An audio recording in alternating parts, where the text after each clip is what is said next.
Michele Wee, CEO for Vietnam at Standard Chartered Bank, is a passionate and inspiring female leader.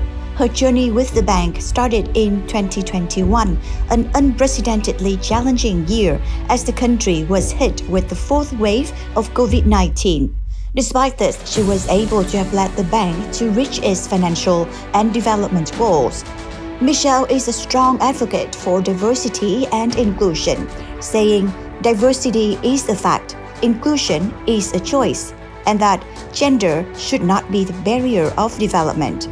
As a CEO, Michele describes herself as a servant leader.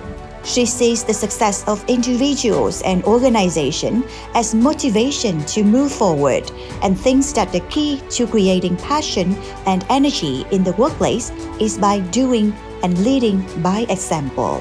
I think that Vietnam as a country also has done tremendously well in terms of, the free trade agreements that they've signed. And so that is an opportunity for much further growth.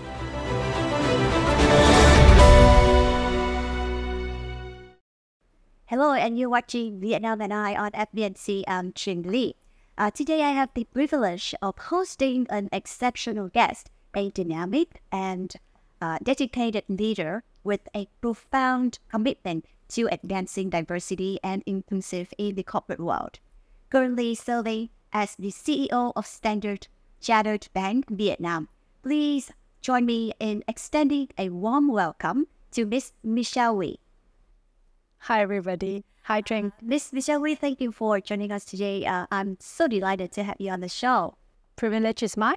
Thank you. And you look gorgeous in this beautiful outfit. Thank you. How do you find our traditional costume so far? I think that your costume is gorgeous. It comes in so many fabrics, so many colors, and it makes everybody look so elegant and so gentle, which is great. It's good to hear that. And I like to wear outfit too. So that's why today I'm wearing one.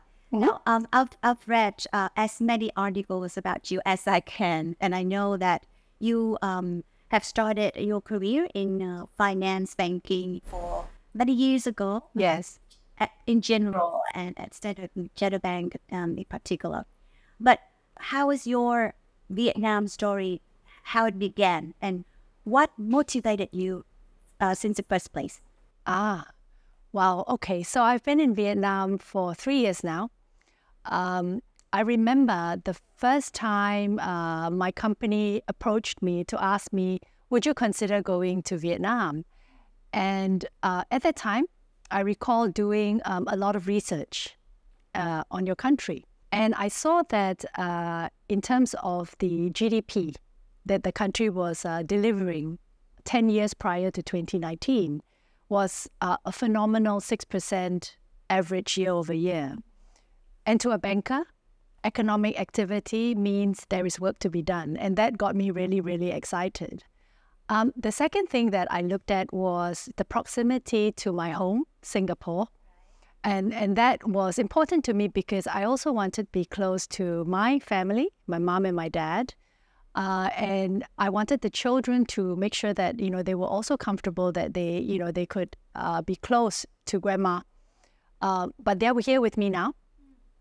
So everybody was excited for the opportunity. And so we decided that we will make the move. At that time as well, I think that, Vietnam managed the COVID situation very well. So there was an element of safety, health and safety, which was, also important to me and to everybody else in the world. So I'd say at that time, it was a great opportunity. And I've not looked back since. I'm loving every single minute being in your fantastic country. Right, it's good to hear. And so how you and your family adapting to living in Vietnam? Well, I'd say that it's been seamless. I think I am incredibly lucky to have to be here. The people are warm. The schools are wonderful. For expats. I am currently living in Ho Chi Minh City, which is a city. It's got all the benefits of, a city, but at the same time, there's so many opportunities to drive out. So we are adapting very, very well. And of course, I must give a big shout out to my wonderful colleagues who from day one have made me feel very welcome and part of the Standard Chartered Vietnam family. So I haven't missed home once. And, you know, but I always look forward to going back. But I do now also look forward to coming back from Singapore to Vietnam because I consider it also, you know, a home of mine. Right now, I think our audience would like to hear one of the most memorable stories of yourself when living in Vietnam regarding your experience with the environments, with the culture and people. Because I guess that even though that Vietnam and Singapore is so close to each other, but many cultural differences. That's a tough one because there's so many different experiences. You know, I still feel that even though I've been here for 3 years, I still feel like I'm discovering Vietnam every day. I still feel like a novice, and I'm very excited when I do, you know, different things. Okay. Just, I think this year, so I've made a lot of new friends, friends from many different backgrounds. I went to Chinatown during Tet. That's in District 5. Yes. And I saw the atmosphere. I felt the atmosphere. We watched the street procession, you know, the procession, visited the temples, just soaked in the atmosphere. And that was wonderful because I really felt connected to the festivals, the occasion, because Tet is it's my favorite holiday of the year. I mean, I love the Lunar New Year, you know, and I really enjoyed that experience.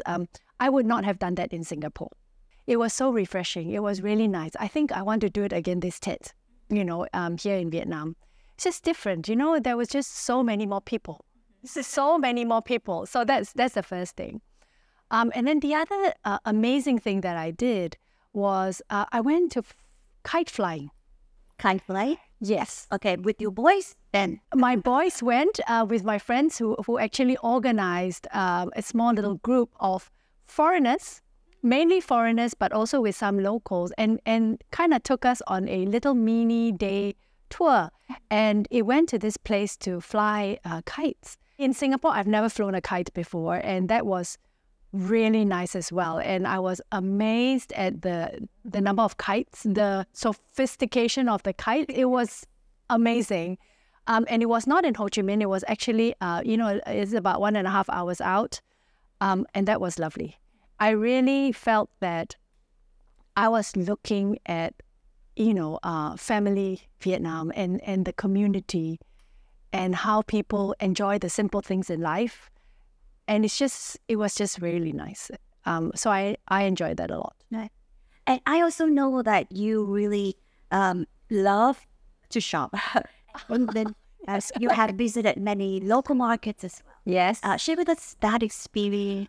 Did you try to make a bargain? Oh, yes. I am Asian. Of course we bargain. We can't help it. It's in our blood. I've been to Binh Thanh Market when I was in Ho Chi Minh, and also in Hanoi, where around the Hoan Kim Lake, they have like light shopping and all that. That's really fun. So not only to shop, but also to eat, you know, in the markets. It's fantastic. So the banh kim and the banh sữa is something that I always look forward to. So I like that local. And shopping is fantastic. And when I go to the markets, I always go with a friend. And it's always helpful to get lots of friends there to be able to help you to navigate, because all the shops kind of look the same and they're all selling mostly the same things. So that's really good fun, and that's a nice weekend. But also, I would think that not just about you know, the markets in Vietnam. I think that Vietnam itself has amazing designers, up and coming fashion designers. So my good friend, you know, hosts the Vietnam Fashion Week, and I always get line of sight of the latest designs and the designers. And I think Vietnam has a wonderful fashion scene. Right. Yes. I know why you love that, because you used to be a model. Hey, that's a long time ago. Yeah, so you Yes. love the fashion and fabric and anything in that field. Wow, that was ages ago, and I did that as a part-time in school. I'd say at that time it's probably the one that I could do, in between schooling. I was never very good at it, so I wouldn't spend too much time talking about, my modeling days. But I guess that experience has taught me about, our, how we should dress and our, how we should conduct ourselves. So I think that provided some basic knowledge on etiquette, on social etiquette. So that's helpful. And you mentioned about Vietnamese food and that, and well, Vietnam is very famous with its cuisine, but I'm sure that you have already tasted phở, giai, spring rolls, and all that. Those are just a very limited Vietnamese cuisine that most foreigners know of. Yes. And you've tried bánh cuốn and bánh xèo as well. So is there any other food that you would recommend to your friends from overseas? And is there anything that you would long for, same as Singaporean hawker food, for example? Wow. Oh my. I think, wow, that's very difficult, because what we get in Singapore, too many things to pick. What we have in Singapore, you're right. We have phở, we have the spring rolls, the fried ones and the fresh rolls. That's very popular. And then we have broken rice with com tam, and then of course the banh mi. All of that we get in Singapore, but the variety is incredible. So I went to Hue for a ethnic minority visit with a NGO. But when I was there, they told me that Hue has the most variety of, cuisine. I tried a lot, but I cannot remember the names, and everything tastes so good. So they say that in Vietnam, there are 300 over varieties of food, Vietnamese food. And Hue itself has more than half there. Of course, I couldn't eat 150 different things, but that just tells you that we have no, foreigners have no idea on the variety and the amazing food that there is in Vietnam. Particularly impressed with the variety of vegetables and herbs. Yeah, every time my friends come, I say, you need to try the tinh li vegetables. It's lovely. I love it, and I always make them try it, and everyone's loved it because we don't get it as well, right? So I think, correct, and I think from a banker's perspective, I think it's going to be fantastic to do a lot of imports for Vietnamese types of vegetables. I think that's an opportunity for Vietnam. And okay, so while you've mentioned Ho Chi Minh City, of course you stay here, Hanoi and Hue. So is there any other places that you have good chance to visit before? Yes, actually. Not as many as I would like. I would say the usual Phu Quoc, Da Nang, Da Lat. I've been to Tay Ninh. I've been to Binh Tre. Binh Tre, right? Binh Tre. Ninh Binh. Hạ Long Bay. Yes, I think so. Not really. I haven't been to Ha Long Bay itself, or Sapa. I heard that is, places that I need to go. There's just so many. And everywhere I go is beautiful, different, and many things to see. I'm also particularly impressed with the number of amazing cable cars that Vietnam has. They have cable car structures all over the place. And Phu Quoc has the one, Guinness Book of Records cable car, like the longest non-stop cable car, which I thought was fantastic. And I think that was in Sun World, in a development by Sun World. Well, it's amazing that you can pronounce dozens of provinces. I try very hard. So how do you find Vietnamese? I find Vietnamese very challenging. I find it very challenging. Even though I can speak Mandarin, little bit of Cantonese, and they tell me that that is easier. But I do find that having 6 tones, and the way that it's written in English is not pronounced the same way, incredibly challenging. But I try every day, and I do consult my colleagues on how to pronounce, especially people's names, because you don't want to pronounce people's names wrongly, right? So you really try very hard in that aspect, and I hope I am getting better. Like Tring? Yes. Okay. See, so I'm, as long as I practice every day, I think I'll get better. Right. I hope that next time I meet you, that talk to me in Vietnamese. Okay, we try. Well, now moved on to your professional life. Okay. So, how do you find similarities and differences in working cultures in Vietnam compared to that in Singapore? Well, I think both cultures are very hardworking. In general, I coming from Singapore, Vietnamese work just as hard, but the population here is younger. I think that they are very open-minded, very willing to learn, open to new experiences, and they're passionate and hungry to absorb, right, international practices, learn from international practices, but yet at the same time they maintain the Vietnamese culture. And getting that balance is absolutely interesting and intriguing for all organizations in Vietnam. Singapore also has a lot of, it's a developed nation. And there is a lot of cooperation between Singapore and Vietnam, particularly in sustainability, in technology, in security, right? National security, some infrastructure. So we've had a lot of visits between senior leaders in both our countries from last year and this year, having celebrated 50 years of bilateral relationships, right? We've seen each PM visit each other, and we've seen the declarations of interest. So I think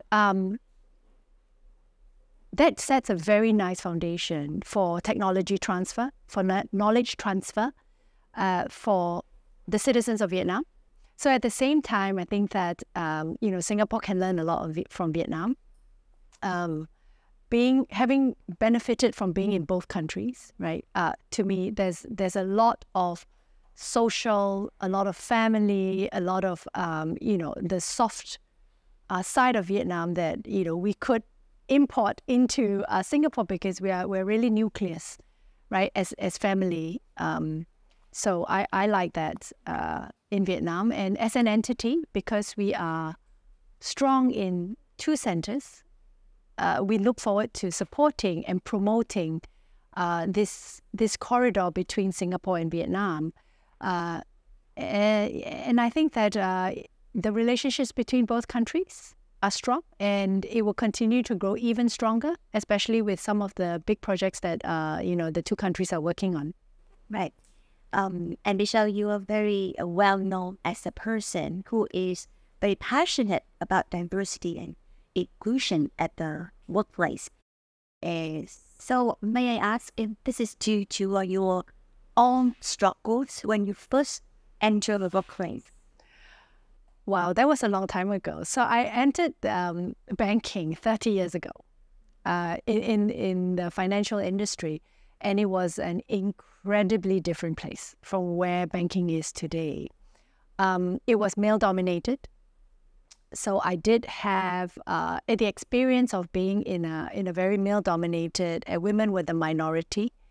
I grew up in an environment like this, and I would say that it would have been nice if I had more mentorship, in those days. But I'm not sure that mentorship was really a word that people really, really embraced at that time. But that was a long time ago.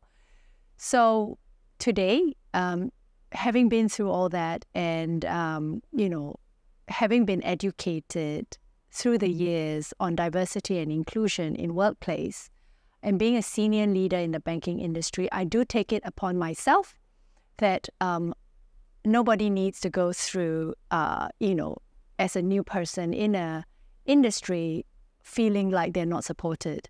So this is very important for me personally. So I do what I can to help anyone. I don't discriminate.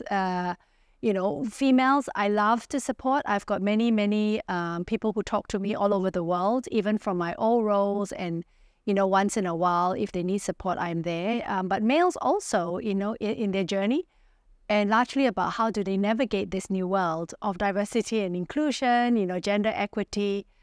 Some of them are feeling rather insecure, right?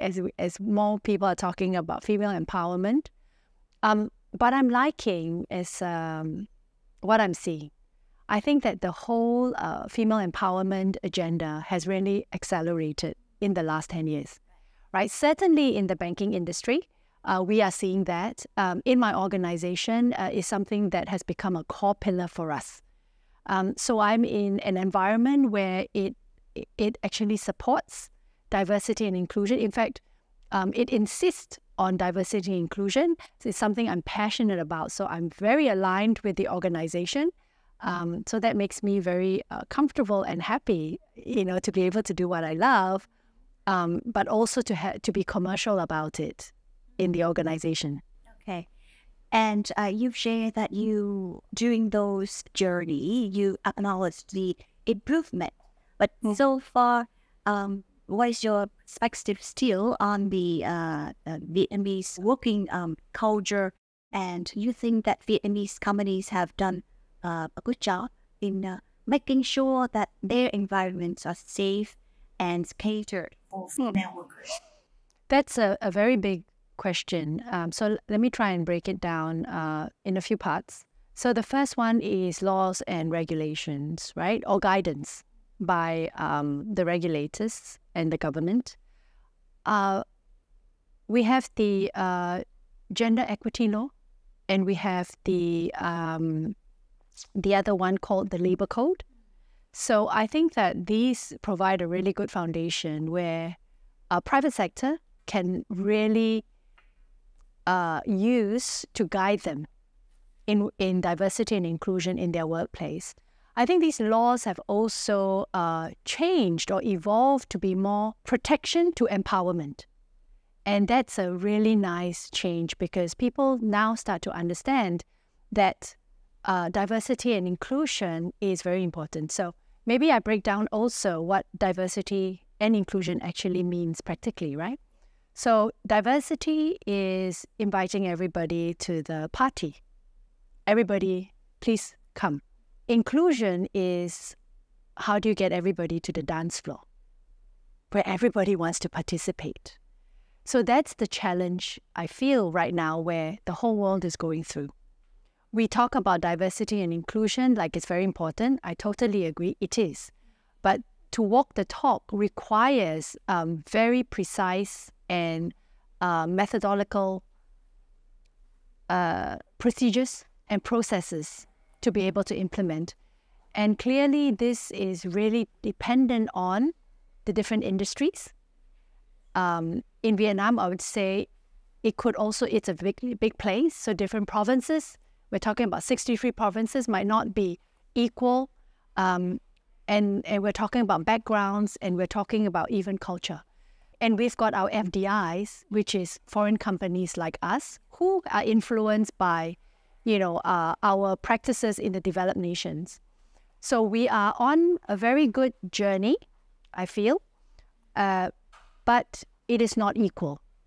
So what do we need to do? I think we need to help ourselves, and that also comes from a top-down approach by the Vietnamese government, and also in private sector from leaders to be taking the ownership to say that this is something that it is our responsibility to actually implement, within our country and within our institution, and really follow that through. Education is very important as well. Making sure that we are highlighting consistently about what is diversity, what is inclusion, and also making sure that we put that into practice through our HR departments and personal accountability. And we should see even more progress. But long story, in summary, I think that it has progressed quite a lot. But I do feel that this journey will be continuous in our entire lifetime, right? We can never be, inclusive enough. And the more inclusive we are, that's when I think we get world peace. And I don't think we're anywhere near world peace right now. No. Yeah, it's really sad. Yes. Anyway, I think that one of the very particular thing about diversity and inclusion regarding providing a environment for female workers, I think that in many Asian countries, including ours, women are always perceived as someone that always prioritize their family over work. So that makes people think that they are not as dedicated to work as their female, that's the male counterpart. So what is your take on that? Wow. First of all, my organization has 70% female. 70%. So we're doing well in that aspect. So clearly, we love our females. A lot of them, 86% of them are less than 40. So they're quite a young population. So they're all mothers, right? A lot of them are mothers. That's again where the unconscious bias and the mindsets come from, right? What you've just said. But we haven't felt that in our organization. I think that women's superpowers, right, are that they are nurturers, they're multitaskers, they are primary caregivers at home. They are the glue that keeps the family together. And when they come to work, they're the glue that keeps the organization together. And companies should protect these superpowers and these females. I think that we learned a lot during COVID, where work from home is entirely possible, right? Without compromise to, bottom lines. So as an organization, if we are able to specifically put in good,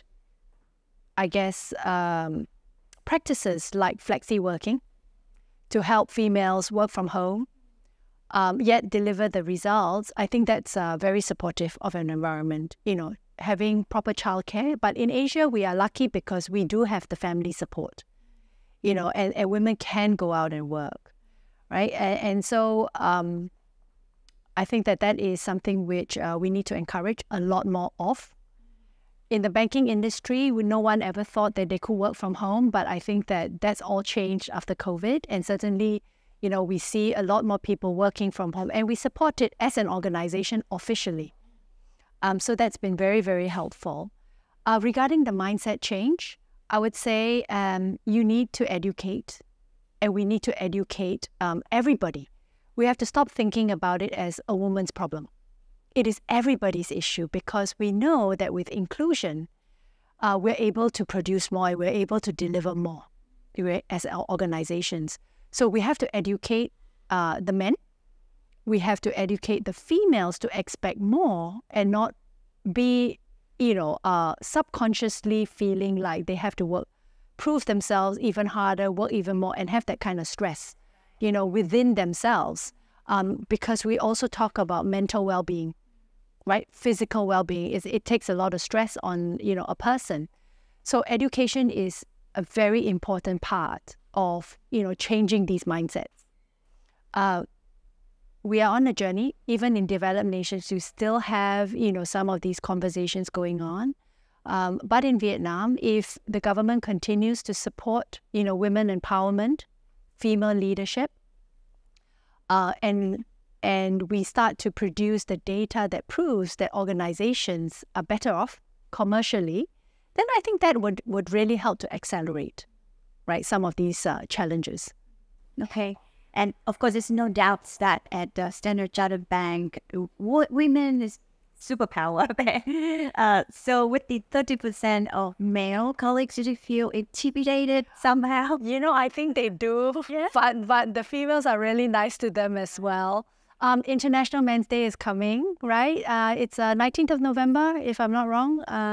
International Men's Day, yes, absolutely. And I mean, when I first came to Vietnam, we started celebrating International Men's Day. And we run a very interesting internal campaign on International Men's Day.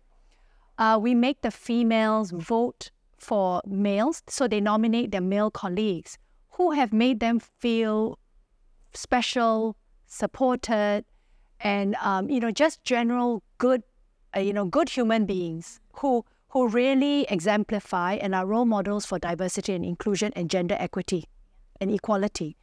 So we do a very elaborate, activity that celebrates them, and through that we encourage and we role model what we hope to see right in our environment. But by and large, I think my female colleagues are, very nice. But female Vietnamese are gentle and they are nice to each other. So we don't have the male and female divide in our organization, no.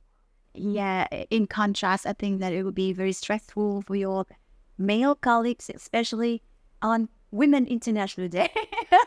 Yes, that's a different, this year International Women's Day, Vietnamese Women's Day. We had quite a few boy bands perform. They made videos. We had a party, and they sang live to the females. And we had, we just had our men do, nice things for us. And I think that producing the video, Pretty Woman, and work in the environment took a lot of effort. But they do something special for us every year. So that's really nice. Of course, we have Vietnamese Women's Day, and many other things. But gender equality is still a problem in Vietnam, and it needs improvement. And like you have shared, that we need to do a lot more to bring about diversity and inclusion, especially for female workers in the corporate world. Now getting a little bit more serious. So now, to all of the potential investors, partners, or individuals around the world that are interested in coming to live and work in Vietnam, what is the message to them?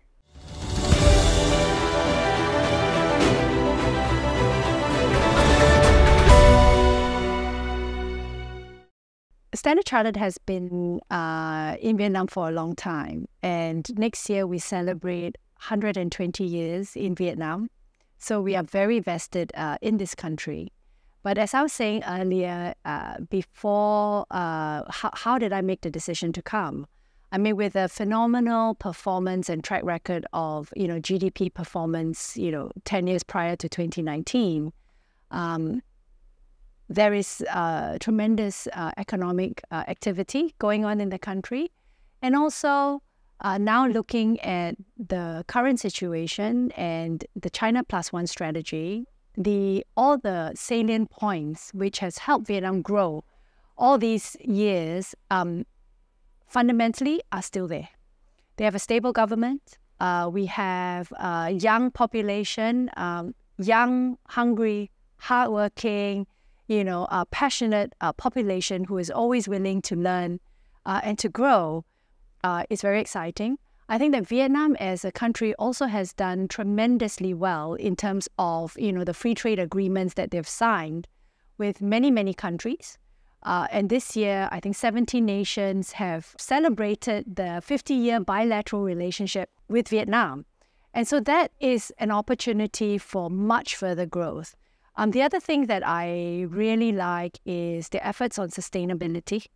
So their commitments to net zero at COP26 was really a signal to the world that Vietnam is willing to move to, net zero, because as an exporting country, this is increasingly important for us to continue to export to, especially to developed nations where the rules and regulations and the laws and regulations for sustainable products is being scrutinized.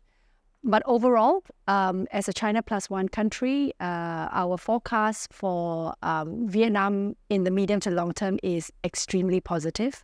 Next year, we are really looking at still 6.7% GDP growth, from this year. And we're looking forward to supporting this as best as we can. Okay, so Michele, as our engaging conversation has come to a close, I would like to express our deepest gratitude for your insightful contributions and also your valuable perspectives on diversity and inclusion. Your remarkable journey and wisdom has truly inspired us and has truly enriched our understanding. And we hope that today's discussion has inspired you, our viewers, to champion these essential principles in your own lives and workplaces. And remember, diversity and inclusion can drive positive change and innovation, making our world a more equitable and vibrant place. And thank you for joining us on Vietnam and I today. And we look forward to bringing you more enlightened conversation and insight in the future. So until then, stay tuned and stay inspired. Goodbye and take care.